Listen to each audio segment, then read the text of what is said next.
ใช้ทรายปลูกแคคตัสได้ไหมจริงๆก็ใช้ได้นะคะแต่ไม่ควรที่จะใช้เป็นวัสดุหลักในการปลูก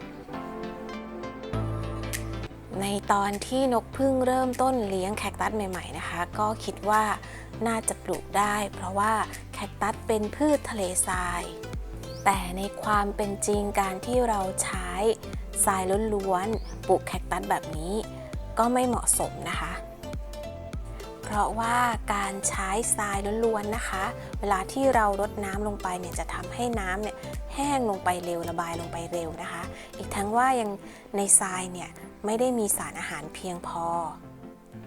ถึงแม้ว่าในทรายจะมีแร่ธาตุอยู่บ้างนะคะแต่เป็นแร่ธาตุที่พืชเนี่ยไม่ได้สามารถนำไปใช้ได้ในทันที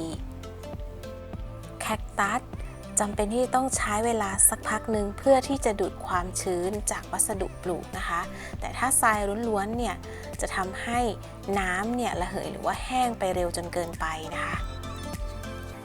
นี่เป็นทรายนะคะที่ใช้สำหรับก่อสร้างค่ะก็เป็นทรายล้วนๆนะคะนอกจากนี้ถ้าเราปลูกไปนานๆจะทำให้ทรายเนี่ยจับตัวกันเป็นก้อนนะคะแล้วก็รากเนี่ยจะไม่เดินแล้วก็เดินไม่สะดวกด้วยนะคะยกตัวอย่างเช่นนะคะใครที่เอาทรายไว้ในกระสอบแล้วถูกน้ำนานๆเก็บไว้นานๆนะคะเมื่อแห้งเนี่ยทรายก็จะเป็นก้อนแบบนี้ค่ะเห็นไหมคะก้อนค่อนข้างที่จะแข็งนะคะแข็งสำหรับรากไม้ที่จะช้อนชัยลงไปนะคะหมายความว่าถ้าเราใช้ทรายล้วนๆในการปลูกนะคะนานไปเนี่ยจะทำให้ดินแน่นหรือว่าทรายเนี่ยแน่นเกาะกันแบบนี้นะคะจะไม่ดีต่อรากของเขานะคะแล้วก็ทำให้รากเนี่ยเดินน้อยไม่เจริญเติบโตค่ะดังนั้นการใช้ทรายในการปลูกนะคะก็ไม่ควรที่จะใช้ในสัดส่วนที่มากเกินไปควรที่จะผสมอย่างอื่นด้วยนะคะหน้าที่ของทรายนะคะก็คือช่วยให้ดินปลูกแคคตัสระบายน้ำได้เร็วนะคะบางสูตรเขาอาจจะไม่ได้ใช้ทรายร่วมด้วยเลยก็มีนะคะ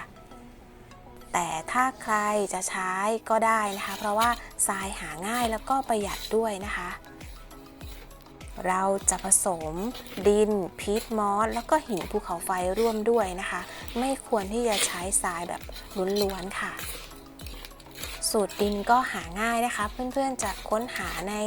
YouTube หรือว่าในอินเทอร์เน็ตก็ได้นะคะใน Google ก็ได้นะคะแต่ว่าไม่ควรที่จะผสมทรายเข้าไปมากเกินไปค่ะและทรายที่เราใช้แนะนำให้ใช้เป็นทรายที่นำมาก่อสร้างนะคะไม่ควรจะเป็นทรายที่อยู่ตามทะเลเพราะว่าอันนั้นจะทำให้เค็มเกินไปค่ะอย่าลืมนะคะเราจะใช้ทรายในการปลูกแคคตัสควรที่จะมีวัสดุอื่นมาผสมร่วมด้วยค่ะ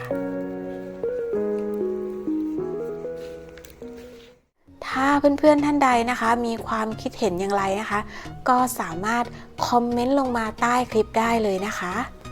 หรืออยากให้นกทำคลิปเกี่ยวกับอะไรนะคะก็เสนอแนะหรือว่านำเสนอมาได้เลยค่ะคอมเมนต์ใต้คลิปได้เลยนะคะฝากให้เพื่อนๆกดติดตามกดไลค์กดแชร์กด Subscribe เพื่อเป็นกำลังใจให้นกด้วยนะคะพบกับนกและวิชุรดาการ์เด้นได้ใหม่ในคลิปหน้าค่ะสวัสดีค่ะ